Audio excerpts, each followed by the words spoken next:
We're Watertown footballers, we're fighters all night. We're drunk and angry bastards, we'd rather drink than fight. We meet the competition with beer within our glass. We step up on the field and shove them on their ass. Flim flam, goddamn, who the hell are we? We're Watertown footballers and the Watertown Army. My name is George Ashcraft. My name, to spell it, is George, George Ashcraft, Ashcraft. My position is I'm the president, general manager, and head coach of the Watertown Red and Black. How many years have you been coaching, George? I've been coaching since 1989. The first year as defensive coordinator. 1990 I got on the board of directors, but since 1991 I've been the head coach. So 25 years as a head coach. Summarize the life of a semi-pro football player, because he's not just a football player, he's a father, husband. Yeah, well, to start with, you have to be out of high school. You have to graduate. If you're in school this year in June and you arrive at the age of 18, or you could be 30 years old and have the desire to play football. So I would say the life of a semi-pro football, it takes wanting to be here, and age isn't the biggest barrier, but you can start at the age of 18 and your career can go to your 50 or 60. It depends on how tough you are and what you really want to do with it. What's a cross-section of some of the players professionally, not football? You've got players that are... We have people that are soldiers here at Fort Drum that are part of the 10th Mountain Division, that is the fastest acting group that goes like to Afghanistan and whatnot the last 15 years. Before that, when I had soldiers on the team, if there was a hurricane in Florida or something, they would call upon these men and a couple thousand people would be there overnight type thing. And those soldiers range from like an 18, 19-year-old that's just joined the military.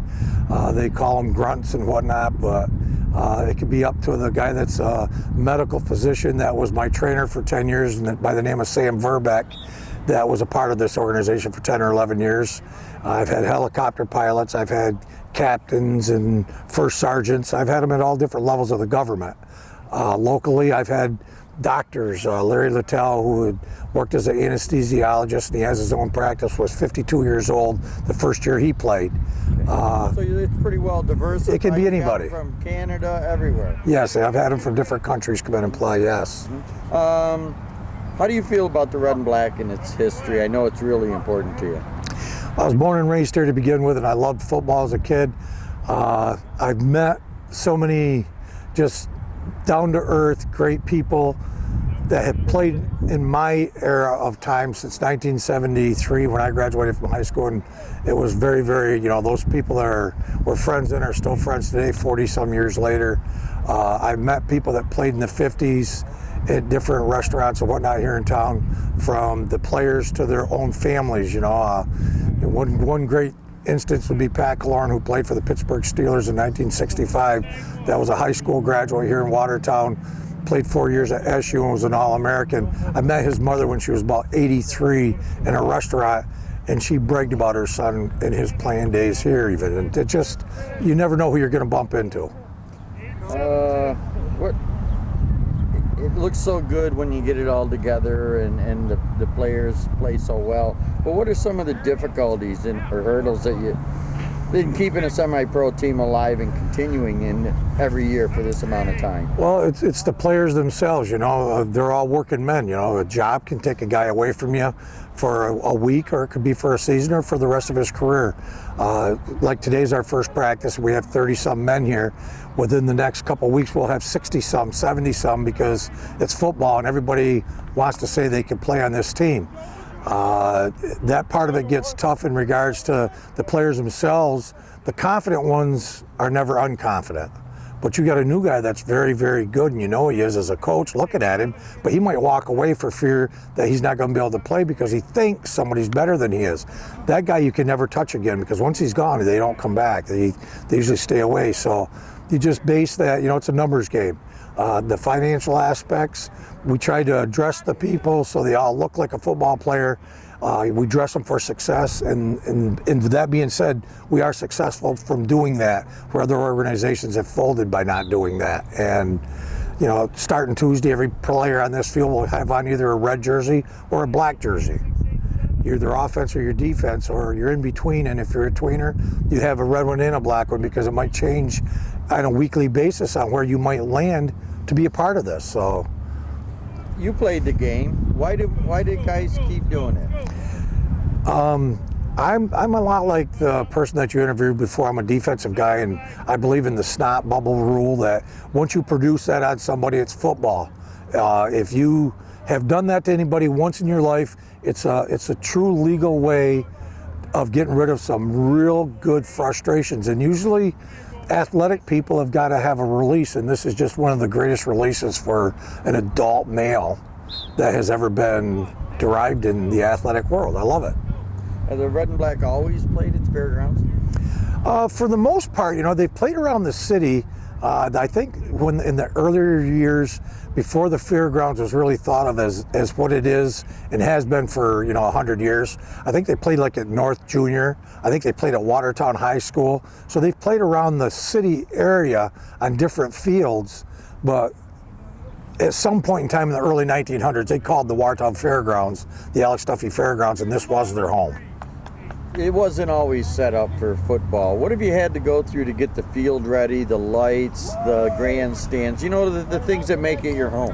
In 1991, my first year of coaching, my locker room was a 50-foot trailer from a tractor trailer business that donated a trailer to me, and I had to park it at the sewage plant.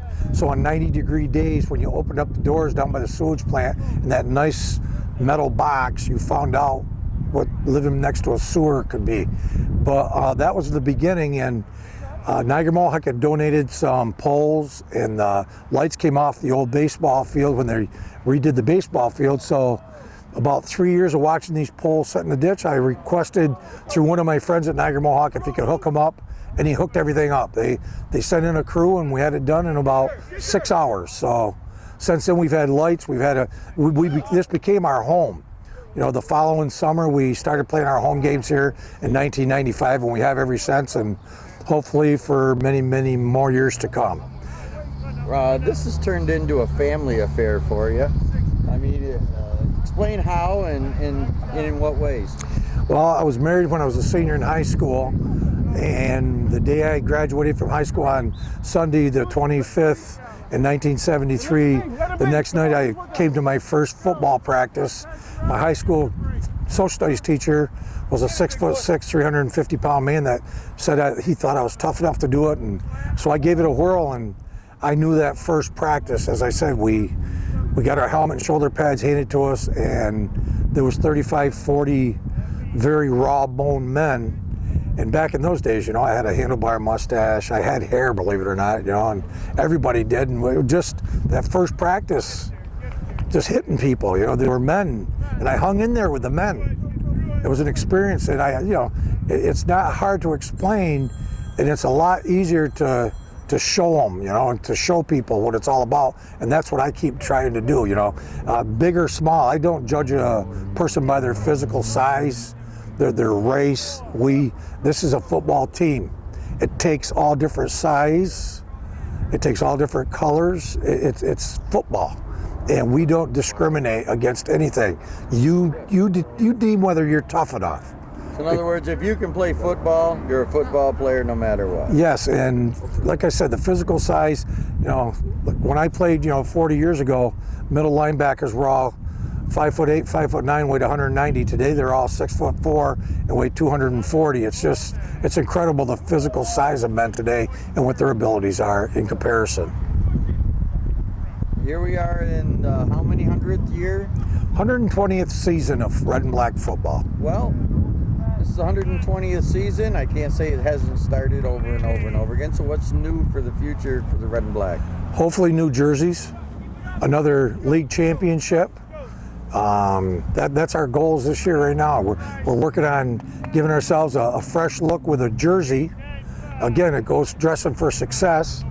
And then the goal is always to be a league champ, Again, I've been blessed to be in 7 or 8 championship games in my coaching career, which is quite a few.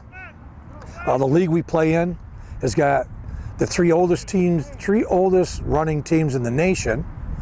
Our league itself is in its 46th year of being in existence. It's the oldest running league in the nation. That tradition, I'm a traditional person. I grew up out in the country. I was more or less a a farm boy, as you'd want to say, growing up, and there was a lot of tradition in that type of thing. So to come in here and do this, and just to see it come and go every year, you know, it's a good experience for everybody. Okay, and finally, Coach, what's the state of mind? What's the state of your team? And what kind of players have you got coming back? We had a rough, end to last season. So how are they at the beginning of the season? We've had people that were, seasoned veterans from a year ago that when we lost 6-0 in the championship game, were going to pack it in. They were retiring. And 3 of those individuals are here today, and they're not retiring. They said, we will win a championship. They carry that attitude, being in their early to mid 30s, and they're very physically fit, tough guys. With the young men that we have, that'll feed onto them. And again, my goal is on the 11th of October to be playing a quarter of a mile down the field here on our game field and packing the place. I want people to be 20 deep. I want 5,000-6,000 people to come to that game. And I think if we do things the way we're supposed to, the coaching staff has got together a great game plan on both sides of the ball, special teams also, and I just think that we'll be there, and that's our goal. Yep. Good. State your name and spell it. Tristan Jones, Tristanjones. And your positions? Tight end, linebacker, defensive end. All right. You want these questions for him? Yep. Okay. Why do you play semi-pro football? Just for the love of the game. I played college football, played football for all of my life, and it's just the love of the game. Got to keep playing. I guess once it's over there, you got to go find it. Exactly. How do you feel about playing for a team with such a rich history and legacy? Oh, it was great. I mean, everything has a backbone, and I feel like this is one of Watertown's backbone. It's his first semi-pro football team. So, I mean, it's an honor for me to play for this team. I'll give you a chance to talk about it later. How would you like to describe the world of semi-pro to somebody who isn't really familiar with the mindset and everything? It's a lot of people. Semi-pro is kind of like, how do I describe it? The guys who maybe didn't get that chance to play at the big schools, or they played the big schools, maybe got hurt, came back, and they still have that energy and drive to play the game, and they still love it. It's not the NFL, but there's still athletes in semi-pro. The only thing they play for is the recognition and the gratification. How does that equate when you've got all the other draws at the different levels? I would say, semi-pro it's like a pride factor. We don't get the big rings, the contracts, all that stuff, but it's more of a big pride thing for all these guys out here right now. Can you still build the same team camaraderie and that kind of togetherness? Yeah. It's all repetition. We come out here practice every day. Build each other up, possibly break people down, but build them back up. It's just repetition of being around each other. Team building is just What's it like going from the beginning and at the very end when it's over between the team players? It's a lot of, I won't say it's a big toughness difference. A guy who hasn't played a lot comes here, kind of iffy. By the end of the season, they're ready to hit and, snot going. It's just a confidence thing, yeah. Boy, that ready to hit thing bring a different look on your face. I'm a defensive guy, so I'm a hitter. Yeah, So you say anything to him when you're getting up? No. Next play. Very good. That's all I got. Curtis Dukes, Curtis Dukes. Position. Running back. You've played at D1 schools. You've had a very good career. Now you're back playing semi-pro. What's the draw? Just the love of the game. You know what I'm saying? I love being around these guys. It's a different transition, but I'm getting used to it. So just gotta keep working hard one day at a time and keep God first. You still feel the camaraderie, the team, all that goes with it? Oh yeah, most definitely. The love, support that I have gotten since I've been here. It's been truly a blessing, and I'm very thankful for that. This isn't a kid's game at this level. How do you compare it to, the levels you've been at before? Oh, it's a different style play. You know what I'm saying? College, is a lot more faster. Same thing in semi-pro. So, you know what I'm saying? Like I said, I've been getting used to it, with the different transition, and like I said, it's just been a truly blessing since I've been here. We had a bit of a disappointing loss last year. What's the attitude coming in this year? Oh, we gotta have that same mentality like we did last year. You know what I'm saying? That was the, the winning championship. And that's what we always have to keep preaching. You know what I'm saying? Everybody has to work hard as a team, and we just gotta keep pushing forward. Anything else? How does it feel about the history and legacy? How do you feel about the history of the team, the legacy of it being the oldest team in the country? Does that have any impact? Oh yeah, definitely. You know what I'm saying? You always want to carry that tradition. You know what I'm saying? And those type of guys, you know what I'm saying, is you want to be around to have that tradition as a family, and you know what I'm saying, just play together as a team. Daniel Matner, offensive and defensive line, DANIEL MATTNER. Why are you here playing this game? Why aren't you here playing this game? Football's a way of life. I don't know what I'd be doing without it, actually. So how do you feel playing for a team with such a rich history and legacy like this? Oh man, playing with the team who's got this much history is it's a real honor. Not many people can say they've been part of the oldest football team in America, or period. You come from a military background. How's your dad think of you playing a game? Well, football and discipline go hand in hand, just like the military. So he's real proud of me. Making sure I'm in the right lane, keeping it 100. He'll be following you game to game, will he? Yes, sir. He'll be following me game to game, home games at least. Well, we'll be broadcasting them. We can watch them wherever they are, huh? Yes, sir. How would you describe the world of semi-pro to somebody that's not really familiar with it? Football. Is there any other way to describe it? Football is football, whether you get paid or not. As long as you get to crack somebody, you're cracking somebody.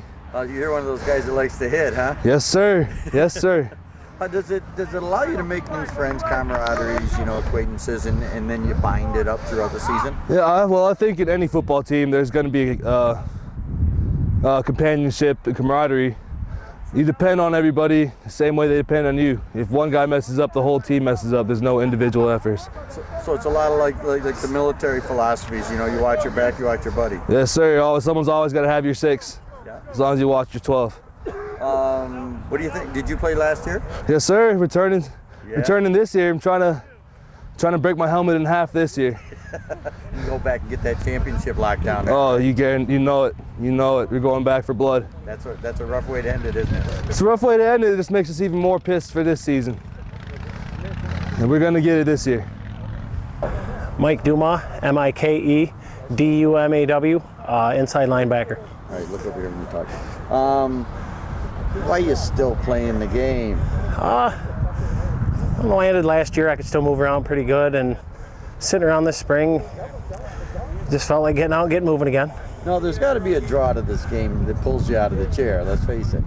Yeah, well, I guess you always question yourself to ask yourself if you can still do it or not. So it's just nice to get out here and get moving again. Well, how do you played for the Red and Black for several years now.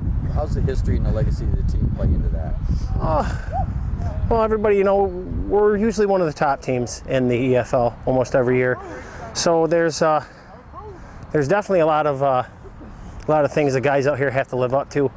You know what I mean? There's a superstar. There's a lot of our ex-players you'll find down in the end zones of all of our games and stuff. So, it's not even that they're judging you or anything. You just really want to do a good job for them and try to reach some of the championship levels and play as many games as some of those guys have.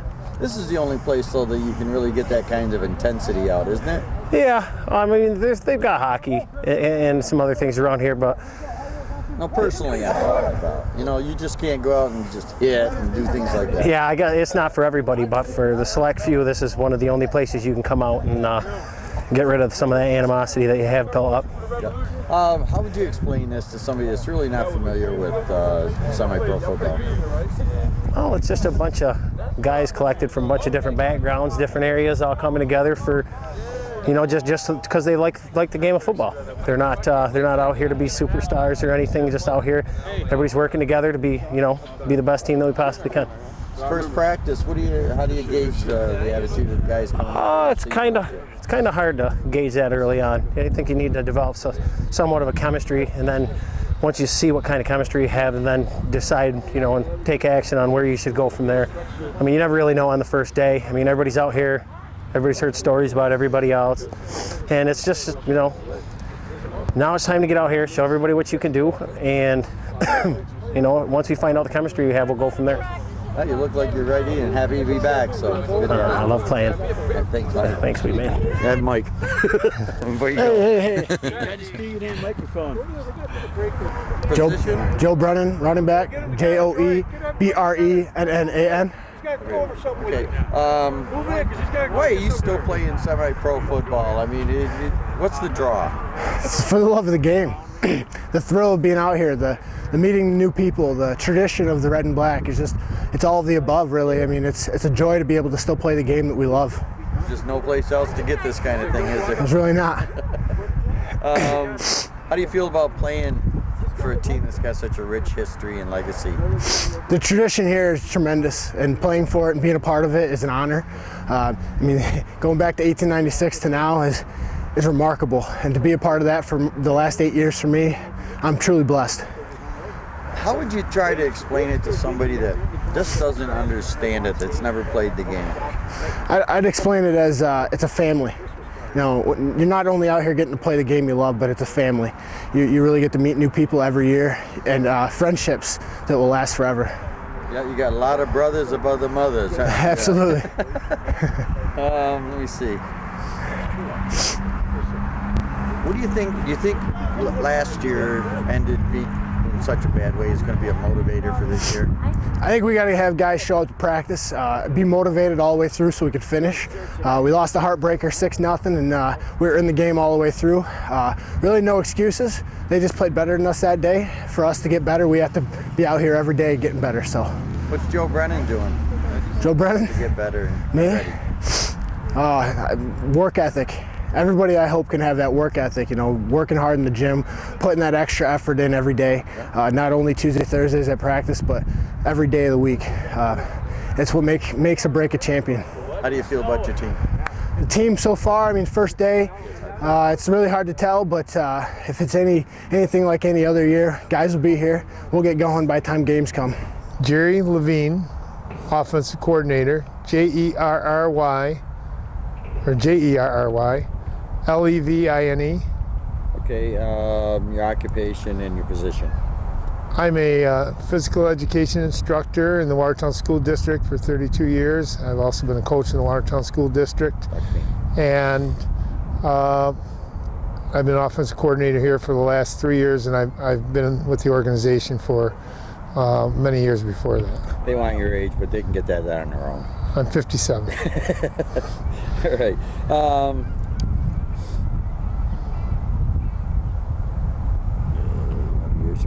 Why did you choose to play semi-pro football way back then? Well, I lived across the street from the field where the Watertown Red and Black played all their home games, so I used to sneak in the fence when I was about 5 or 6 years old, climb over, or at one point we dug a hole so we could go through to go to the games when I was young. And I really got to enjoy watching football and seeing the local guys. I remember watching the Bobby Pounds, the Bobby Renzis, and it always thrilled me to watch the quarterbacks in the old days. I used to love the way Bobby Renzi played and scrambled around. So as I got older, I played football in high school, obviously at Watertown, and the opportunity came after I graduated from Watertown. I was playing at Ithaca. I wanted to try the red and black. I knew of the history, and like I said, I enjoyed watching it growing up.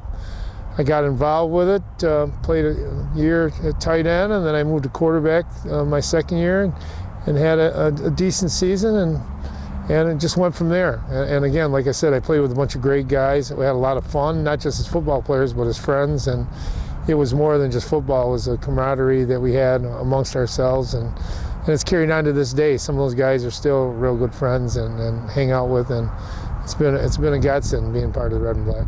Is it, it's got a very deep history and legacy. You're not only, just part of it. You're helping build it. So how's that make you feel? Well, it makes me feel good. Like I said, I started with it when it was young, and I remember the games when there were 7,000 people across the street from my house. I was amazed at seeing those people and the way they supported semi-pro football. I take great pride. Like I said, I've lived my whole life in Watertown. I take great pride in being part of this organization and what it stands for, and that's why I've come back the last few years to coach. I think Coach Ashcraft is a great man, a great coach, and he's done a phenomenal job over the last 19 years of keeping this tradition going, and I enjoy being part of it. And then winning the championship a couple years back was exciting and rewarding, and I like to see us do it again. You mentioned the tradition. A lot of players come back to play for this team because of the tradition. Do you think that has a lot to do with, I don't know, the way they play the game, the way they approach the team and all that? I think it's everybody, first of all, semi-pro football is about the love of the game because you're not paid, and I think they all enjoy coming back. Everybody knows the Red and Black. I mean, it's world renowned, and you go places and people say, oh, I've heard of the Red and Black before, and being the fact that it was in the Hall of Fame, the Pro Football Hall of Fame, where it was visual for people to see that visited, I think the players understand the tradition. I think the young guys are starting to understand it more. In the old days, there was no question about what it stood for and being a part of it. You represented not only yourself, but your community and the area, and it's a tremendous honor to be a part of something like that. How would you explain to somebody that's never played semi-pro football how you get them to understand the passion that you guys have for it? Well, again, like I said, a lot of these guys have jobs, and with Watertown, with us, we have a lot of soldiers, and they're putting in tough days every day. And the fact they want to come out here and practice for 2 hours after an 8-hour day of marching and whatever else, or even someone like myself, I work 8-hour days, and then I coach high school, and then right from there I come to here because I love the game. The game of football, I don't think there's any team sport like it. There's so many ups and downs that you go through, and so many things you learn, lessons in life through football, teamwork, and sportsmanship and other stuff. And just like I said earlier, the camaraderie of the friendships you make in here is incredible. I think over the years of all the people that I've met and have enhanced my life by meeting people here in Red and Black, and you see them out and they remember the little things you did together 25 years ago. Once in a while we'll get together, have dinner or lunch somewhere, and just talk football. It never ends in all these years. I'm 57, and since I was playing at 21, 36 years of talking about it and seeing guys and reminiscing, and it hasn't died down. The same stories that were funny then and amazing then are still amazing. So, explain the diversity in talent. You've got D1 players. This isn't high school. This isn't college. These are real men that have grown up and are solid. Explain what the caliber of play is that you get here. I think the caliber of play in this league, and especially over the last few years, has been very good. And I see it getting better. You're starting to get younger, very talented guys. A lot of guys play in college now. We during our era, we didn't have as many opportunities as they do now to go play in college. And we range here from Curtis Dukes, who played at Penn State, to other guys that played down south, and high school down south is like a small college in some extent. And then we get the guys that just played local high school that want to be a part of it, that are talented too. I mean, not everybody can be a Division I or II or III player. Not everybody can be a superstar, an all-star. But again, they come out, they work hard, they do stuff in the off-season, they get stronger. And we've gotten some surprises over the years from guys that are just normal, local players that become outstanding players in this league because of their hard work and their toughness and desire to want to prove themselves. That, just because I didn't play college football doesn't mean I can't be a good football player. It's got to be gratifying as a coach when you get near the end of the season, when you have all these different levels of players that come from such a wide diversity of backgrounds, and then they gel into a team. It's got to be, comfort or gratifying for you to get it is very gratifying, because you know what? We as coaches, I know myself, I put in a lot of time and I'm away from my family for quite a bit, and you work hard and you really push the teamwork, and you don't know, semi-pro, a lot of guys here miss practice here and there, and it's not like high school where you have to be there every day and you get continuity that way. So when things do click, like they did last year, I mean, and even in the championship year, we had a solid core that was here every night. We all got along great, which was a great thing, and we had some guys that really, and even last year, I look back to our quarterback. He had never played quarterback. Even after the first game, he wasn't our quarterback. He came in our second game. He became second team all-league. I mean, he did a phenomenal job, and that was, I'd like to say I had a part in that, but really I just told him what to do. He had to do it, and it's just amazing to see some of the growth out of some of these guys. And you know, a little bit, it's like anything, a little bit of confidence goes a long way. I think some of the guys get some confidence, and we had some good offensive performances early in the year, and it really brought the whole offense with confidence that they could score. And it carried for most of the season. And like I said, we had some guys really mature. We fit some new pieces in with the old veterans. And we also had some veterans who the year before didn't produce much. Last year took off. Our receiving corps took off last year. 2 years ago, they had 300 yards total. Last year, they had about, 1,800 yards combined. I mean, so it's been gratifying to see the improvement we're making. And hopefully it will continue this year. Again, we need to continue to build linemen. That's been the big key in semi-pro football. If you have a good line, you're going to be a quality team, both offensively and defensively. And finally, you spend that much time with somebody from April until October, you got to get pretty close to these guys at some point. Oh, absolutely. I mean, I use Curtis Deuce again because Curtis came Division I player. I didn't know him. He played at Indian River. I met Watertown. And met him early in the year and didn't know how he would act coming from Penn State, whether he would be better than all of us. And I just, like I've told everybody, he's probably one of the best kids I've ever met. And by the end of the year, he's coming over the house, hanging out and doing stuff. And we just had a lot of fun. I mean, here's a guy I didn't know, and here 6 months later, he's coming over and hanging out and talking football, and we're doing stuff together. And he makes you want to, guys like that make you want to coach and make it rewarding. And Joe Brennan, who's been here forever, Joe just had a baby, and it's exciting for him, exciting for all of us because we know him, and I've developed a lot of friendships. And even the coaches, a lot of us coaches have gotten to be real close. I mean, I knew George a little bit, but, George and I have become very, very good friends over the years by working together here, and, I have the utmost respect for him, and I know he feels the same way with me. And it's just a great relationship that we all have, and the players, they're great, and I admire the soldiers. They come in here and they have a great attitude. We don't have any cocky, arrogant people here, and that makes it coming here to coach really enjoyable, and that's why I came back. And after that tough loss, you got some of the premier players right here the first day. They want to get right at it and get that championship. Yes, we want another championship here. We were so close, and everybody felt a little stung that we didn't get it, But like you said, when Mike Dumas here first day and some of these other guys are here first day, that things are a little serious, and hopefully that will lead to the other veterans seeing this and not waiting. The worst thing that can happen for us is to wait till the end of May for guys to show up. We need them now so we get some continuity. We've got some talented guys at quarterback and special skill positions. And we need to really get linemen here. Because last year they didn't come too late, and they were coming the week before the game. We need them in shape. We're not here to kill them. We want to get them in shape so they can be successful, and obviously it'll make us successful. We're Watertown footballers, we're fighters of the night. We're drunken, angry bastards, we'd rather drink than fight. We meet the competition with beer within our glass. We step up on the field and shove them on their ass. Flim flam, goddamn, who the hell are we? We're Watertown footballers and the Watertown Army.